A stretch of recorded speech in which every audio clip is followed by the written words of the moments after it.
Second jewel of racing's Triple Crown is coming up this weekend. Saturday is Preakness Saturday at Pimlico, a 14 race card. I gotta say, I'm recording this on Thursday night with my good friend Barry Spears. He's going to join us. We're not going to talk about Friday, which is Black Eyed Susan Friday, but on Friday they have 14 races also. 14 races on Saturday.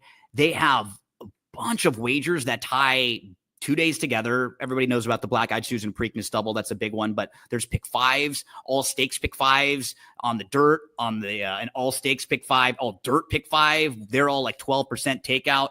Barry, even though we don't have the Kentucky Derby winner sovereignty here, it's still a really good undercard. You've got the Derby runner-up, journalism, and you've got the top two betting choices from the Kentucky Derby in journalism and in Sandman coming back. So you really do get a good group of the 3-year-olds and a couple of the horses that have been towards the top of the division.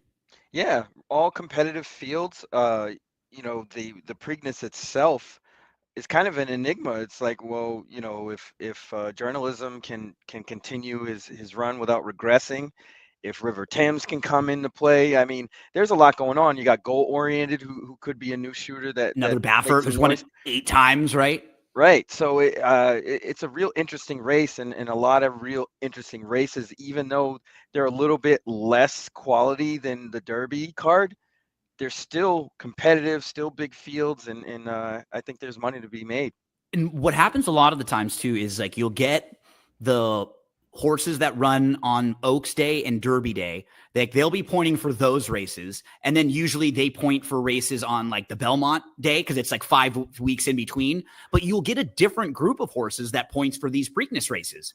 And it's not that they're not necessarily as classy even. A lot of times they're just more local horses that are used to running in the Mid-Atlantic, that know that this will be a big race for them for big money, and they kind of build their year around it. So you get to see some other horses maybe shine, or other horses kind of starting their season here versus starting it a couple of weeks ago or in a few weeks. I always like this Preakness weekend and this Preakness Saturday undercard. Remember, you can get your past performances right now, shop.drf.com. And then you can also get betting strategies for Saturday. David Aragona and one of the newest members of Team DRF, Patrick Mokin, will have wager recommendations, selections, analysis, everything all throughout the day for you. So like always at drf.com, we have all the help you need to get you ready to play the Preakness. Barry, let's kind of rattle through this card. We'll look at a couple of the stakes races early on the card. We'll spend a little more time later in the card. But the stakes action on Saturday kicks off in race number 4. We're looking at the DRF Formulator PPs. If I do sound a little echoey, I'm in the hotel here in Baltimore, so my setup's a little bit different. I don't have my normal incredible recording studio like I do at home. But let's start talking race number 4 on Saturday, Barry. This is the Grade 3 Maryland Sprint. Horses in here who will take a lot of money. I mean, Booth is very, very tough. He has been in excellent form right now. He's won 3 in a row. He kind of dominated the Oaklawn Park sprint races. And, he might have been a player a couple of weeks ago if he would have run at Churchill Downs in that big sprint race, the Churchill Downs sprint that Mindframe ended up winning. But this is a softer spot for him. Not necessarily the easiest spot in the world, though, because he has another quick horse right to his inside, Concrete Glory, who he wants to go. And Epic Ride can also show speed if need be. He's pretty quick. So the major players in here, Barry, all kind of look like they have speed and want to be forward. Yeah, I totally agree. And that makes this race really, really interesting. I also thought the morning line in this race was really interesting as well, because the horses I gravitated to are like 8-1 or higher. And it's going to be really interesting how this race is going to get bet. And namely, the 8-1 shot that I was talking about is Celtic Contender. I'm glad you went Celtic and not Celtic. Thank you. Yeah, Thank you. No, we don't like them. Even though I'm from there, yeah, we want the Knicks. But 2 back, this horse ran against Quince Brew, who's super, super fast. I saw this horse run in the Carter, but might be one of the fastest horses on that circuit, if not the fastest. And, Celtic Contender didn't really fare that poorly against Quince Brew. It finished ahead of Prince of Jericho, who's in this race in the 2-hole. I like that race a lot. And I think the trip probably will work out really good for this horse in particular because Back a little bit more. a lot of the speed's going to come from the outside, and this horse can slide right there and kind of get a nice stalking trip. As long as this horse doesn't get too far out of touch, I think Celtic Contender is going to be there. I completely agree with you. I think he's a horse who gets a great trip in here. I thought the 3 and the 7 could maybe get the best trips if the other speed horses hook up. And the 3 is the one that I think will just be getting a way different trip. So 2 starts back, he's facing Quince Brew. They're in these small field. His last 2 races, he's in these small fields where he kind of just like he had to try to keep up with those horses early so he wouldn't get outrun. Same thing happened in the race with Bookham Dano. Right? He's in a race with Bookham Dano and Repo Rocks. It's a 3-horse field. So he's got to try to just be battling it out early on.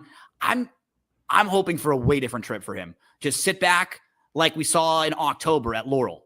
That kind of a trip, that's exactly what I'd love in here. 4 or 5 lengths off of it. Not too far back, but enough to stay within striking range. Yeah, he seems like a player to me. And it just, I wonder if the 7 can sit a little bit from the outside, just being outside of the other 2, let those 2 go. Hey, can we sit third outside of them and maybe fall into that kind of a trip?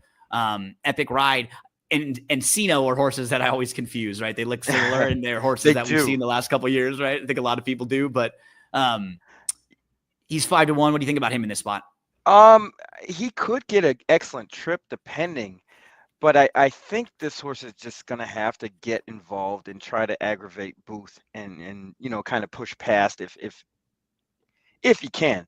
It's a tough task, and I'm not really sure if that's the most ideal trip Epic Ride could get. I mean, he's kind of stuck out there, so it's really going to be tough.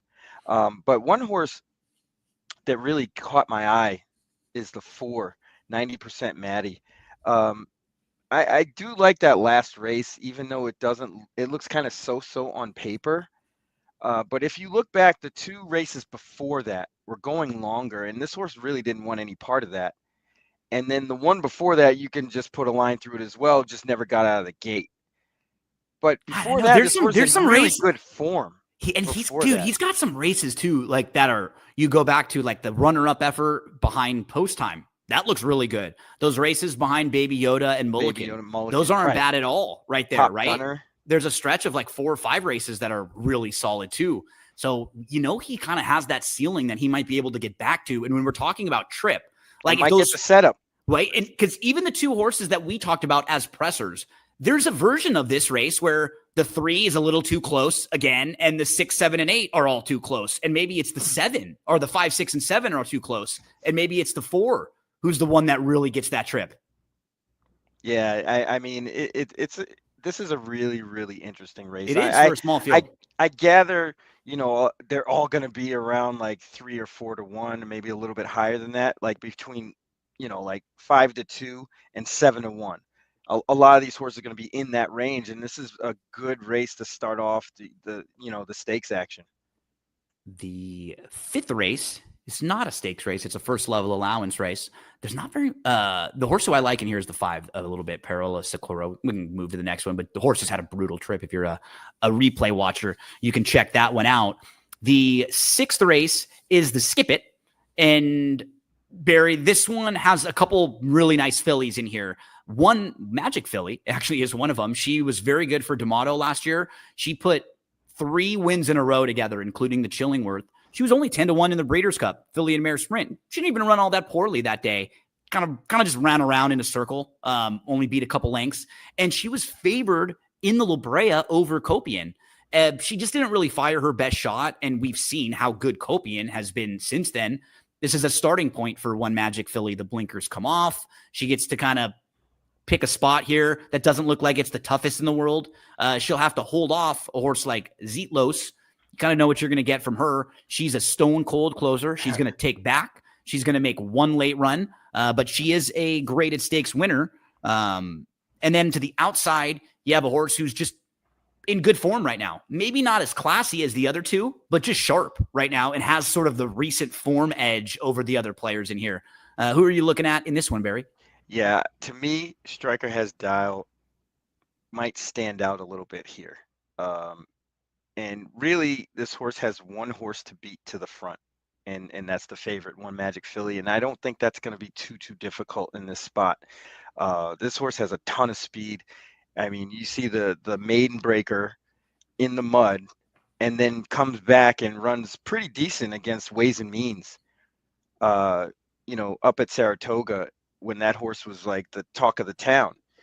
And then the horse kind of lost his way a little bit. They tried to go a little longer, and then once they got back to sprinting, this horse looks like a totally different horse. And I think this is his time to shine. It's a Or great her spot for time. her, Yeah, right? Because the three's coming off, One Magic Philly's coming off a 5-month break. So, you haven't seen this horse since December. And then Zetlos is a stone cold closer who you haven't seen run since the Breeders' Cup. So the two horses that are her biggest rivals, both are coming off long layoffs. And she seems like she has a tactical edge on both of them. absolutely. And that goes a long way, and she's really quick. So Yep. And I'm at 7 furlongs, I'd maybe worry, but like 6 furlongs too feels like it's the right spot for her, the right yeah. trip. She looks really solid in this race. And if the three of them are kind of evenly bet, or if she is like the third choice slightly, you could get a little value in multi-race exotics if you lean on a horse like this. Yeah, absolutely. If you can beat Zeitlos and One Magic Filly, I mean, you're probably in business. Yep. I don't know what Striker has dials going to be though, Me because neither. They're probably going to be pretty Zeitlos even. is going to get bet as well. So I think 5-2 might go to 3-1, maybe even 4-1. That'd be great. Just because people are going to see all the speed and think that it's gonna line up. But I think Striker has dials the fastest horse. Yeah, and she's not coming out of like as strong of races as the others, so maybe she doesn't get bet as much, but it's a really nice spot for Striker has dial.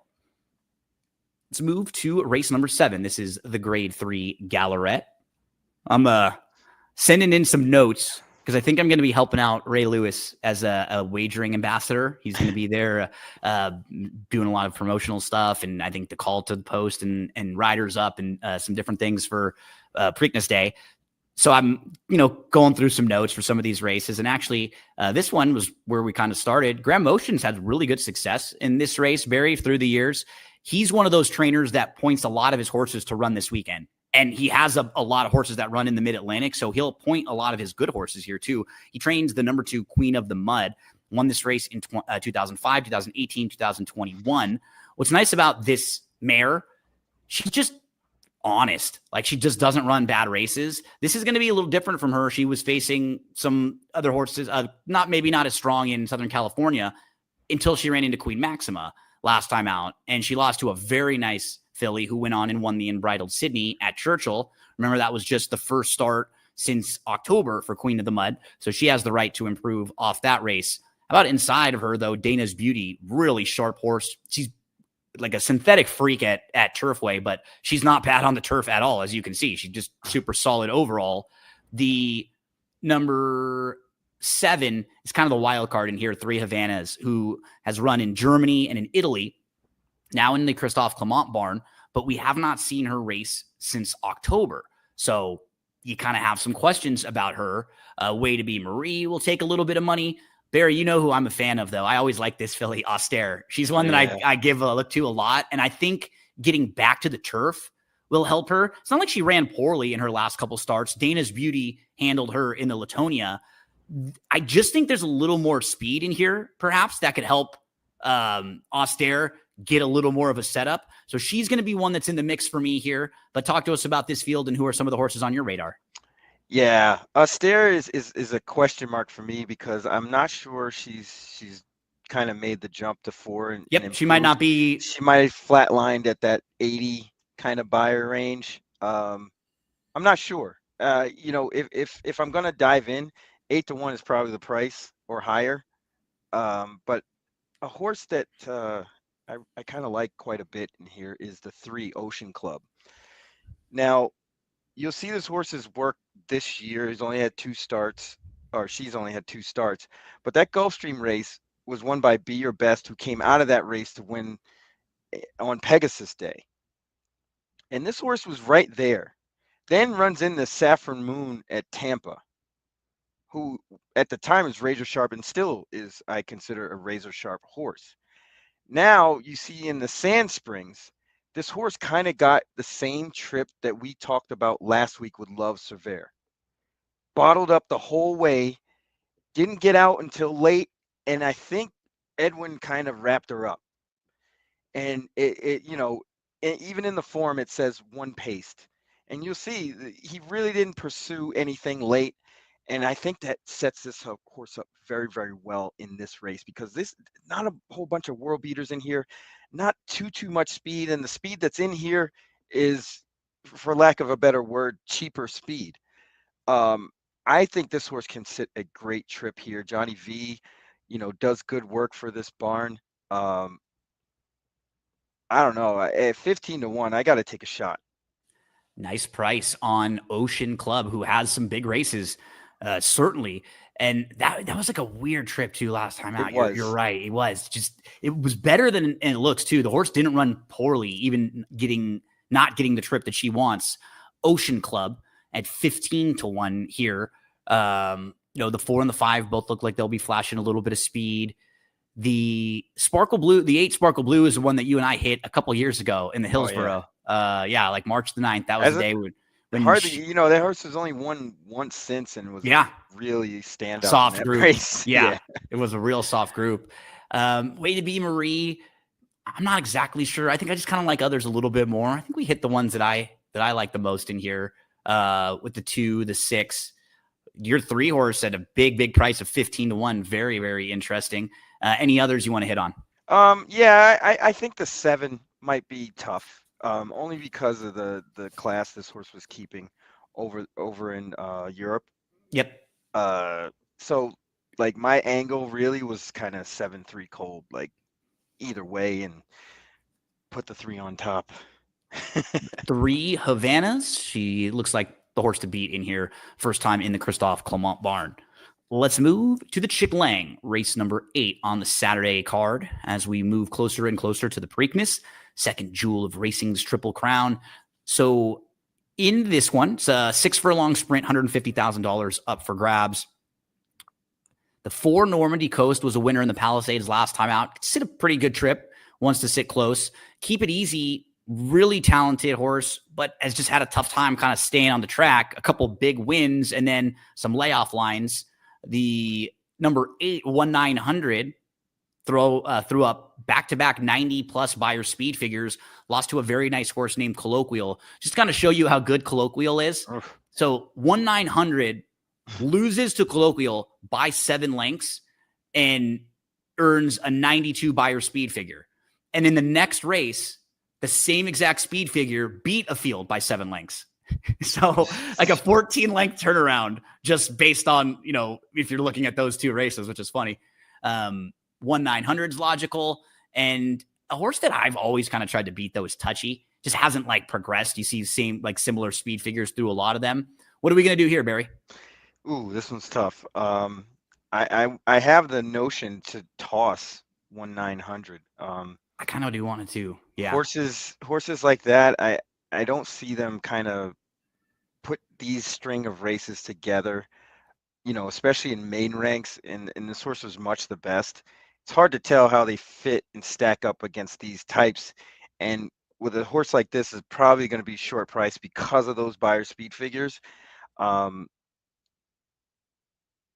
thinking he's going to get overbet even more than that 7-2. So I'm kind of gravitating towards the 7 Faster Gator. I think this horse has a lot of upside. The first 3 races, ascending Beyers. It looks like this horse has a lot of talent and just needs to show it off. I don't think they would cry too hard if it did rain either. So, I like the workout pattern coming into this. I think this horse is sitting on a good race for Anthony Farrier, who does very, very well in these kind of situations where it kind of looks like he's overmatched, but he doesn't do this often, but his horses run. I think he might be tough in this spot. Also, I think could get a really nice trip in here is towards the inside. Because I'm looking at 1,900, and I think he wants to go and be forward. I think Faster Gator wants to be pretty close to. He can sit a little bit. I think Keep It Easy. Obviously, his best races, he wants to be close. Doesn't want to be too far out of it. He won one of his races right on the front end. Tiny Lake is pretty quick. Normandy Coast, I think, wants to be close. And then the two horses down on the inside with the inside draw, Slam Notion's got to go. And I think Chipotle has to go.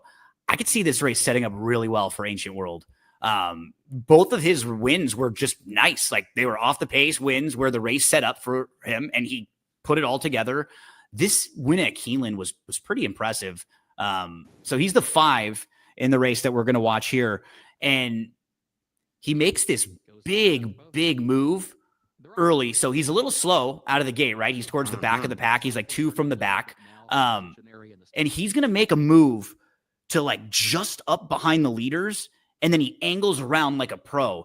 In watching this, it was like, man, he just looked really professional, like a horse who's run more than twice. He's getting a great setup here. He's in 5th behind 4 horses that are just kind of lining up across the track, and then he doesn't go around them. He kind of moves to the inside. He just sort of waits, saves all the ground. Like right here could get a lot of horses in trouble.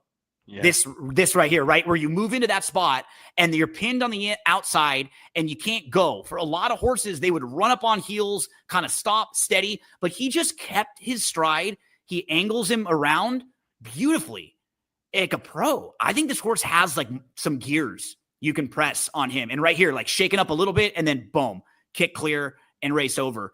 Could set up well, like what I saw from him, how he's kind of professional. I'm going to use him Barry in here in a couple spots. I think he could get a really nice setup.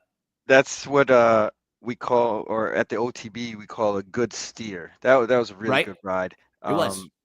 But I don't know how strong that field was. Completely agree with you. And he may not be that good of a horse overall, right? He may have gotten 2 fields that he got good setups. He got the good trip and everything.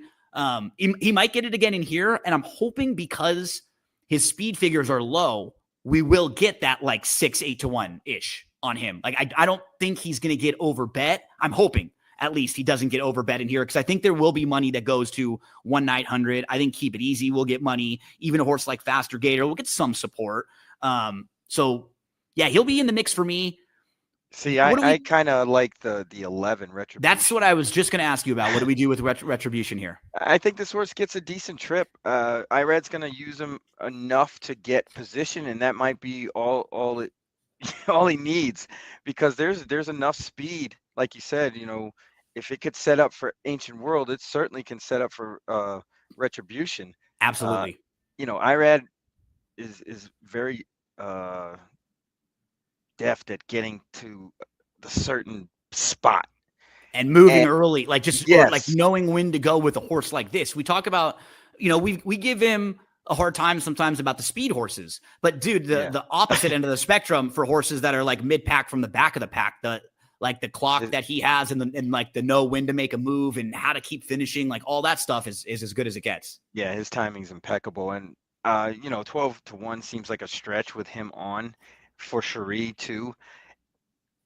I would take 5, 6, 8. Yeah, I was gonna say 6-8 would be fine. Sure. Yeah, absolutely. Retribution, I had him 4th, so he'll probably be in a lot of my multi-race exotics as well. 3, yeah, I mean we talked about the 7 and 8, 6, 7, and 8 are all like logical horses. You just got to kind of pick what you want to do with them. Where Keep It Easy faced a tough Fountain of Youth group. Remember, that's Sovereignty, River Thames, even Burnham Square was 4th in that race. So it was a good race.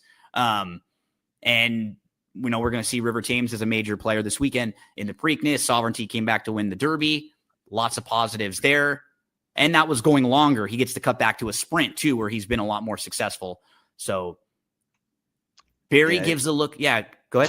Tough read. I mean, he's every other, but I think a lot of the other, he's just overmatched. Not really sure how good he is. He could easily win this race. I wouldn't venture too short on this horse though. I agree. The morning line and a little bit higher would probably be. I had 4 to 5, right? That's where I was looking, just like that in the 4 to 5 to 1 to range. Didn't want to take much lower on him. Barry started with the 7, Faster Gator. Also mentions the 11 as a fun horse to play, Retribution. I'm going to start with the 3 Ancient World. But I will also be including a couple of the ones that Barry had on the mix. Faster Gators in the mix, Retribution. We'll see what we do with 1-900, who I don't really love, and I think we'll get bet quite a bit. So race 8, the Chick Lang. This one kicks off the pick 6 sequence that will lead you right into the Preakness race 13. Up next, the 9th race, the Jim McKay Turf Sprint. So Barry, our buddy Coppola, he's back. He's back in just a couple weeks, and he gets the 5 furlongs too, which is what he always gets at Gulfstream. Because man, he flies early, he clears, but he just hasn't been able to really finish it off going 5.5 furlongs recently. He's just been a lot better at 5 because he's so fast. That's his weapon, is that he just clears the field early on, even from way outside posts. Look at his last 4 races, like 11, 12, 10, 10. He's getting out there, or I think he was a 1 last time, but the 9, 11, 11 prior to that. So he's in a good spot here. The way that I kind of sniffed this race out, Barry, and the horses who, like how I was playing it, I think Coppola is the speed of the speed. I think he's the fastest. I thought on the opposite end of the spectrum, if you're looking for like the best closer, it might be Whitty. He's kind of a little under the radar because he doesn't win all the time, but he actually just needs trips. He's a deep closer. So I think you got like a speed horse with Coppola. I got the closer with Whitty. The other 2 horses that were in my like top 4 were the horses who I think are going to sit really good trips. So I like the best of the speeds, the best of the closers, and then maybe the 2 trip horses is how I was kind of looking at this race. I thought those horses would be No Nate Hudson, the 2 who could just sit mid-pack, 4th like he did last time out. You start diving into his form overall, it's pretty solid. Like he doesn't have that many really, really bad races. And then the other one would be the 5, Determined Kingdom, who I think could sit a pretty good trip. Second start back off the bench. Something like the race he won at Keeneland in October would be perfect. Sitting a few lengths off and moving to the lead. So those are the horses who are all on my radar. How did you see this race?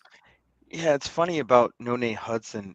If you look at the horse's wins, they always come typically in kind of lower level type races Softer spots. Softer than this. So I'm kind of wary of that horse, even though that horse is probably going to get a great trip. I think Whitty looks the part here, especially off that first race, off the layoff. I think Pratt's probably going to have this horse maybe a little bit closer, but there's so much speed. 4 Harp on the way outside wants to go. Duncan, Idaho, the long shot's going to be involved. Coppola definitely going to be involved. Honeyquist, if that horse runs, definitely going to get involved in the rail horse. So they're going to line up. I mean, it almost looks like it was made for Whitty. I'd be surprised if we get 10-1. I'd be very happy if we do, but it doesn't look like it'll happen. Something tells me this horse is probably going to be about 2nd or 3rd choice. But the only other horse that really caught my eye in this regard would be Determined Kingdom. For some reason, I think this horse can sit back just a hair. So watch his trip early, like in the early race parts of his race last time out. He's the 10 here. He was 4 wide early and in between horses, and then he's like wide and in between. It just is not an easy trip for him at all. So watch the 10. He's 4 across the track, and then he's got a horse to his outside, which is like just a brutal spot to be in. Look, the 8 gets in some trouble there and kind of has to take back a little bit early on in this race. And then at this point, the 10 is still 3 deep across the track, battling it out. So was wide and in between, then wide throughout in a race that probably needed because it was his first start since October. Look how he looms up here.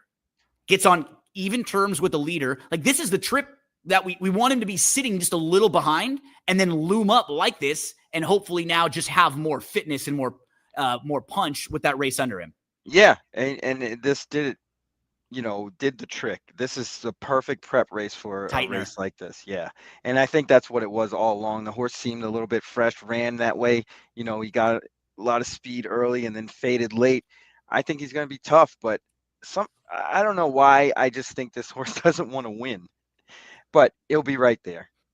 Could be a good opportunity for Whitty, who has the pedigree, hasn't ever really had the big wins like the Sib Caravel, the Breeders' Cup Turf Sprint winner. Can he kind of start to put together some huge victories? I mean, it's funny because we say this about a horse, Whitty, who, like, we talk about it like he's been disappointing for a horse who's won 9 times and who's earned $725,000. But you just, like, with the pedigree and in some races, he showed some real brilliance early on in his career. So I think there was a ceiling, and we kind of always wanted him to be like a real graded stakes type horse, and just hasn't kind of put it all together. Maybe he gets the great trip. Yeah, I'm going to correct myself really quick on Determined Kingdom. He wins a lot. He's got 10 wins. I mean, I meant in this kind of spot because you see his stakes, his graded stakes tries aren't that great. Virginia breds, right? Kind of beating up on the lower level horses. Could he sit? That's kind of a trip and go by. Because I think for horses like this, sometimes, Barry, I think you're hitting on something that's really important. Like, you see speed horses a lot of the time that are like one-dimensional or that can't really rate or sit off. If they face way softer horses, they can. When they face horses they're better than, they can just sit right behind them and then go by them. It's when you have a speed horse kind of like this that has to try to sit and pass other really good horses. Sometimes they don't want to do that. Sometimes they just want to go to the front end. So we'll see if that's the case for Determined Kingdom. Could he fall into a really nice spot in here? Challenging Turf Sprint. This one is going to go as race number 9 on Saturday. Moving to the 10th. This is the Sir Barton, $100,000 up for grabs. Mile and a 16th here. Stakes race for 3-year-olds. The one, Crudo, was very impressive. We broke his maiden at Keeneland on April the 19th. Crushed, won easy, didn't really get challenged. Didn't have to go that fast early, though. That's a little worry for a horse, right? Who he got it basically everything they would have hoped for him that way. So I'm not going to take anything away from his talent, but it's a pretty simple trip there. The number 6, Invictus. His debut race was behind Chancellor McPatrick, who we know was one of the top 2-year-olds last year. And it was one of the stronger races at Saratoga. So Chancellor McPatrick wins the race, comes back and wins the Hopeful. T. Craft, who was in there too, is actually a nice horse. He's won 3 in a row. He just won the Wingfield. You have Tistastic, who is also in there, the Louisiana Derby winner. You have American Promise, who was also in there, the Virginia Derby winner. So a couple different horses that were in the Kentucky Derby. Even Sherman Fury, who was in that race, came back to win his next start. So that was a strong race that Invictus was in. And then he was off from July to April. He shows back up in April. And in this race, Barry, he's the 8. And he's sitting like a pretty good spot throughout most of this race. Like, good start, right? He's fast early. And then he ends up sitting behind a little bit. I think he's 3rd to the outside. He lets the 2 horses to the inside sort of go. So Invictus is going to end up sitting off a little bit. And it did not look like about here. He's kind of struggling a little bit. Yeah, he's pumped. Right? But watch, like, late in this race how it kind of shifts. To me, this is just like a distance horse who was kind of getting outrun sprinting, and they just sort of kept the task, and he's kind of running up and down, and then, like, he really starts to make his presence felt late in this race. I think he's kind of just more of a distancy horse. You see he's a little green there, and then once he kind of figures it out and straightens it out in the last few strides, looks really nice. Of the 2 short price horses, I think I would prefer him a little bit. I just thought he was a distance horse. But the one that I actually like the most in here, Barry, is to the outside, the 9. I'm a fan of this guy because he ran in the Tessio, which is the qualifying race for the Preakness. And he was in that race off of 3 races where he had buyers in the 60s. So he just got completely dismissed in that race. But watching his races, he is better than that. Like, he is better than those first few speed figures. And he showed it when he was in the Federico Tessio. He takes the lead over Pay Billy. Just isn't that quite that good, honestly. Like, Pay Billy's a little bit better than him. And Pay Billy battled back. I think he's going to get a really nice trip from the outside. I think he's just a better horse than what his overall resume looks like. And I feel like a lot of money is going to go to the 6, to the 1, even the 7, him, who hasn't done a whole lot wrong in his 3 starts. They're fine. He gets a little cutback that could really help him in here. I'm going to use the 9 though, Barry, because I like this horse, and I think he's better than his speed figures. Talk to us about horses on your radar in here.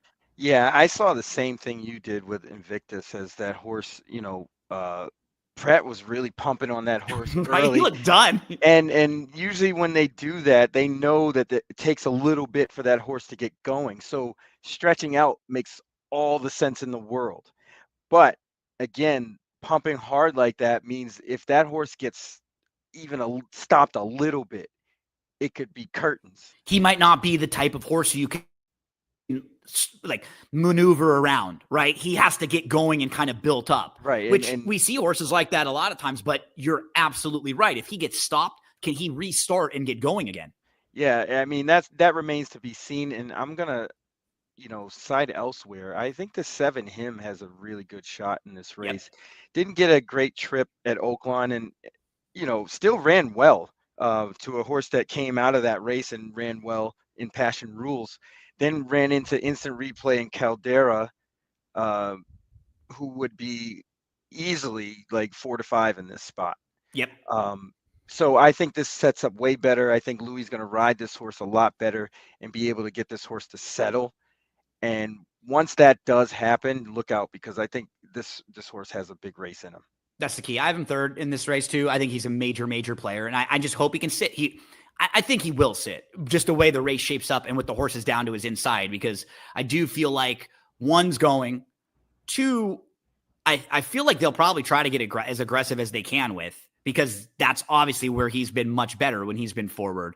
The 3, Bear Claw Necklace, I think he's going to try to hold that position down there and be a little more forward. And the 4, Bogan, Mr. Bogan, also. So I would love to see the 7 him just try to sit off a little bit like he did in his first couple starts, and I think he can get a really nice trip. Yeah, that's what I'm thinking. And if 4 to 1, that doesn't seem far-fetched, and I No, like that price. I agree, because I do think both the 6 and the 1 are going to take money. You just know they are off of their speed figures, off of their connections. So can we get a little value with him? Possibly with just a fair shake to the outside. I started with the 9. Barry likes the 7. We both think the 6 is going to probably run well and is a horse that looks longer. I was a little higher on the 6 than Barry, but we're both a little cold on the 1, right? On Crudo? Yes, yeah. Yeah. Drawn the rail, maiden breaker, and there's a lot of speed. This horse would have to really outsprint him. There's the Sir Barton. It's going to go as race number 10. As we turn the page to race number 11, we are going to look at the James W. Murphy. This one goes a mile on the turf course for the 3-year-olds, for the boys. So some of the major players in here, you have Reagan's Wit, who's 5 to 2. He ran really well in the Columbia behind a nice horse named Zulu Kingdom. Zulu Kingdom came back to win the American Turf. Look how strong this race was too. Zulu Kingdom wins a Grade 1 American Turf out of it. A 4th place finisher, Early Adopter, comes back to win next out, a first level allowance. 5th place finisher, Dream On, comes back to win the Woodhaven in their next start. So a very live race. Reagan's Wit then is in the Transylvania. Didn't run that bad that day. Just had nowhere to go at one point, was a couple lengths off, had to back off and try to find more room and tip out and kind of re-rally. So did have legitimate trouble. I think he's kind of solid and the horse to beat. There's not that much early speed in here though, Barry. And he's not very fast early. So if he gets beat, it's probably because someone got the jump on him or was able to cruise out front. I think the 2 horses that look like the ones are, Karahi. I really think the 3 is the fastest though. I think if they want to go with Clock Tower, because he didn't try to go really last time. He was kind of stalking and sitting. And then 2 starts back, they just took a shot on the dirt in the Bob Lewis, and he's facing Citizen Bull and Rodriguez. He's not going to be in front of those, and Madacat Road. He's not going to be in front of those 3 horses who are classier and faster than him. But going a mile on the turf when he's cleared, like the Cecil B. DeMille, the Bourbon, that was a good effort when he clears the field and he runs 3rd. He can go fast early on. I'd love to see Irad do that with him, Barry, down towards the inside. Just send him, try to open up and go as far as you can with this group, because I think that's the way you want to win this race without a whole lot of other pace pressure. How do you see this thing playing out? I kind of hope he does do that because I don't have any faith in him. I read on the lead. But if you can get past Reagan's Wit, I think this race is wide open. I don't know if you could pull up the replay for the 1 Twain, but that horse really interests me.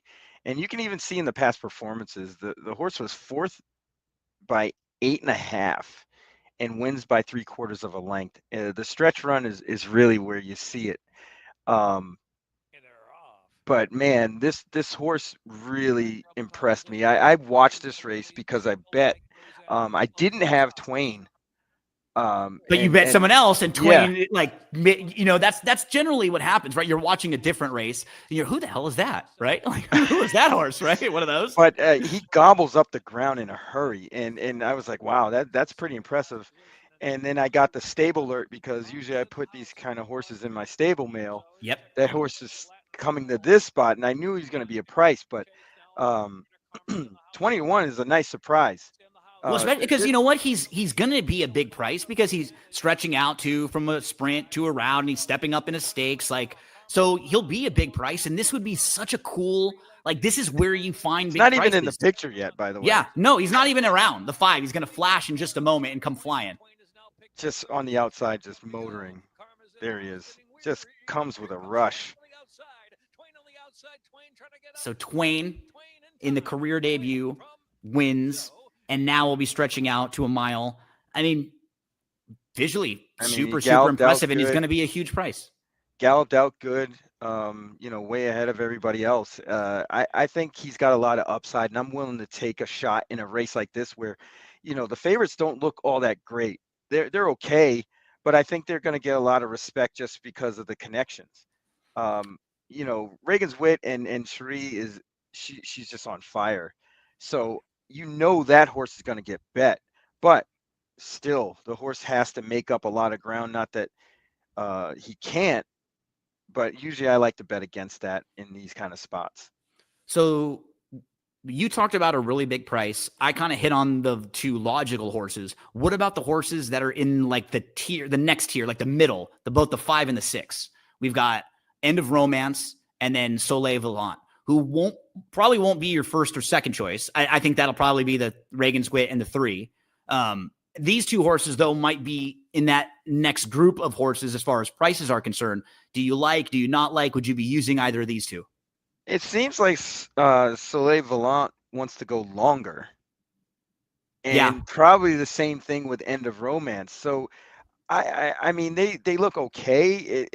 I wouldn't be surprised if either one, but they just don't look appealing enough to me, or, I don't know. Their races just didn't give me anything to grab onto. He's not fast, End of Romance. He's pretty slow early on. He was dead last, and then what's hurt him is he has to go, because he's so slow, it puts him in a bad spot. He had to go way wide. So he had to go from last and then widest of all, and he's only beaten a length. But if he had a little bit more speed, it would have been slightly different. I don't have too much negative on either the 5 or the 6, but I don't necessarily love nothing in either positive one of them. either. It's they're middle of the road. Both like fine. You said. Yeah, they're both fine motion horses who I expect to run okay. I just probably would want a bigger price than I think I'm going to get on either one of them to include. So this is the James W. Murphy. Barry's throwing a big one downfield with the 1 Twain. I think the clock tower could be interesting if he's able to get out front and cruise up there. So best of luck in the James W. Murphy. That's race number 11 on Saturday at Pimlico. Barry, the dinner party, I thought was an awesome race. Oh, I thought it's so many horses in here that I could make a case for, and I have bet in different spots. Like Devon Propos, I don't think he's going to be 12-1, because if he is, that's a great price. That's all in. I'm going all in. I like. I was going to say actually a lot. It's a great spot for him too, because he has a ton of ability. He's just a little quirky. He's a horse that they've had to really work with a little bit. He's gotten in trouble a few different times and shuffled back down on the inside, but now he gets to cut back from 1.5 miles to 1.125 miles. He should save all the ground down on the inside. I think he's a major, major player. I mean, going through the field, Krabs and Beer was second in this race last year. He's probably the longest shot in the field. I don't even think he can win the race. I'm not saying this is that, but I bet him in Henry Clark. He was 43-1, and he had no shot because he just was bottled up the whole race. I don't think he was going to win. And even if he did win, that wouldn't make him a player here necessarily, but he did run second last year in this race and will be a massive price. Signature is 2 for 2 now on the turf. You and I have always kind of liked this guy too. We've talked about him a few times. He's just a deeper closer. Shug, initially, this is a horse that people thought could have been like a Derby Trail horse after he won as a 2-year-old. And then he was off basically most of his 3-year-old season, didn't get started till way late. Neat had a brutal trip behind Signature last time out. He fits really well in this group. There's not very much speed in here. A horse like Abrumar could actually sit a really good trip in a race like this. Balnikov won the race last year, so we know he's classy enough. Cash Equity, I think he's 0 for his last 17, but how many good races does he have in there? A bunch of them. Like, he's thrown up 100 Buyers speed figure. He's multiple graded stakes placed in that range. He just doesn't win a whole lot anymore. Crystal Quest came off a really impressive win. That was against Florida Breds, though, so he's going to have to step up. Irish Aces feels like one of the few that actually has some speed in here. That could really help him. I think him and the 5 are the kind of speed horses. Fort Washington is a graded stakes winner, multiple graded stakes winner, and he always gets wide trips, but he just runs well with them. Like, he's always wide and just continues to close. This is a really good spot for him. I thought this race was like a fantastic gambling race. The 11 and 12, I don't love. I think both of them are kind of a cut below some of the top horses in here. They kind of look like the same horse to me. They remind me of each other, Fulmineo and Desvio. It's like lots of similarities, and they both come out of the Henry Clark. They were only separated by about a length there. And what makes it appealing, I think, is that the most likely winner of the race is probably Trickery, but Trickery is parked way out wide. Like, if Trickery was drawn to the middle of the field, second start back off the bench, then you'd feel really good about Trickery's chances in here. But way out wide, this horse could get a less than optimal trip. I mean, this was probably the race I was the most excited about of all Friday and Saturday cards, because I just thought it was a really, really competitive, big field, a lot of different horses you could make cases for. Barry, you were starting with the one, Devon Propos, who I just love saying the name. Yeah, I think that horse stands a really good chance to win this race.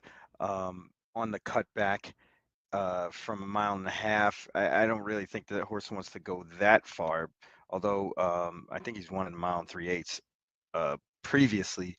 But I like this horse's form. I also like Louis Saez getting on board, because I think Louis is going to try to get that same trip they got last time.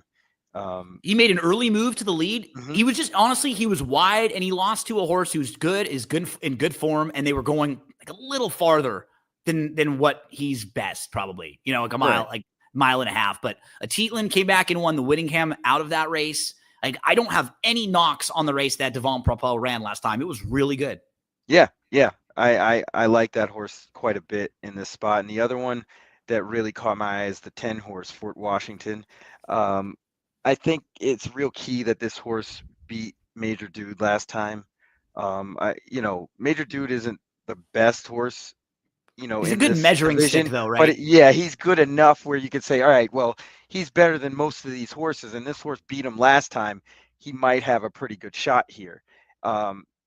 It's just the kind of trip. I'm not really sure what Junior would do with this horse in this spot.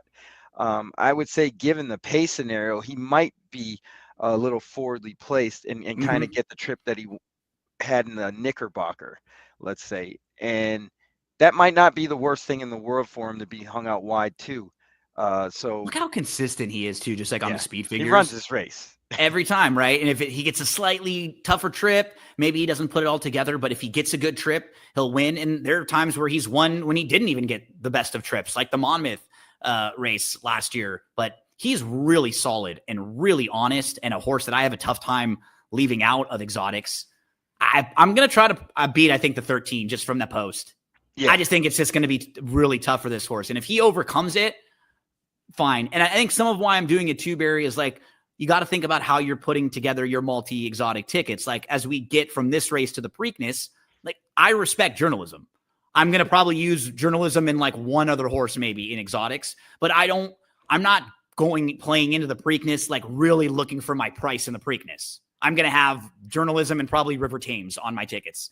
And so I'm looking for prices in the earlier races leading up. And this race to me feels much more like a race to take a shot against the short price trickery, especially if I'm going journalism, So some of the times you got to think about how you're setting up your tickets, right? In the races leading into the closing leg or a race like the Preakness.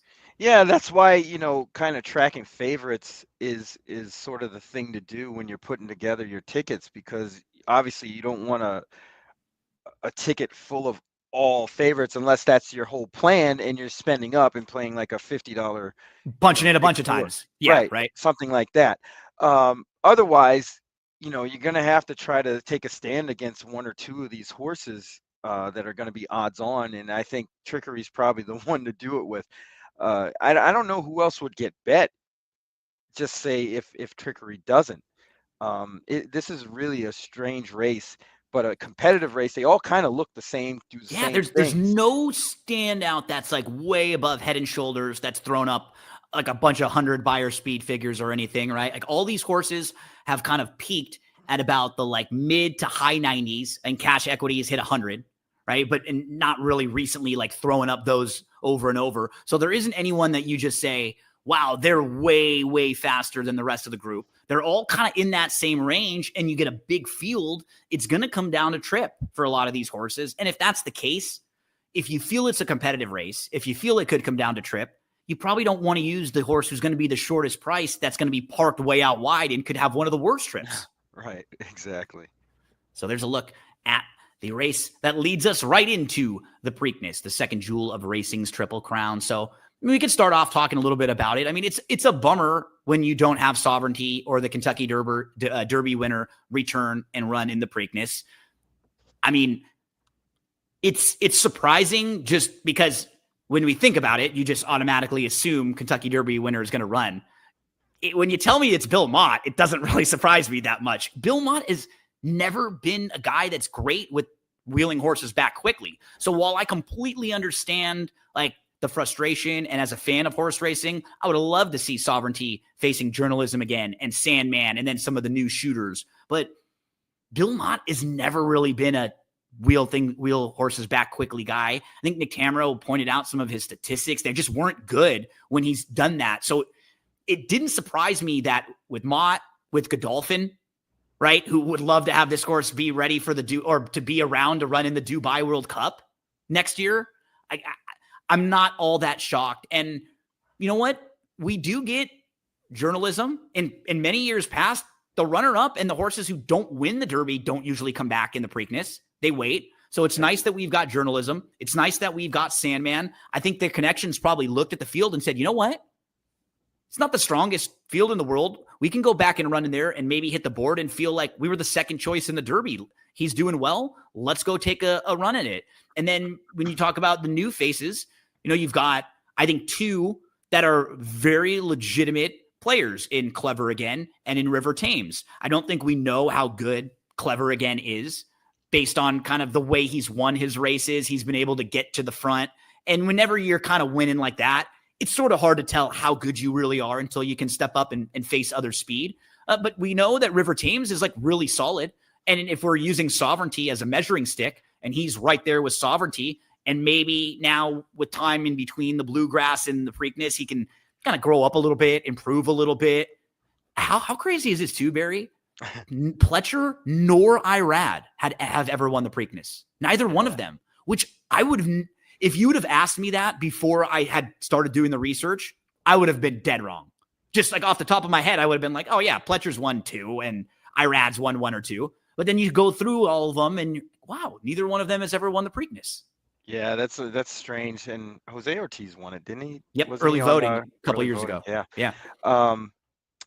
But yeah, I mean, to me, the race obviously goes through journalism, and it's really what you're betting on is how much this horse can regress and still win. That's Yep. my thought going into it. Might not be the correct thought, but the Derby is always a hard race. This horse ran 2 weeks lights ago. out, 2 weeks ago, and And he's had to ship around, right?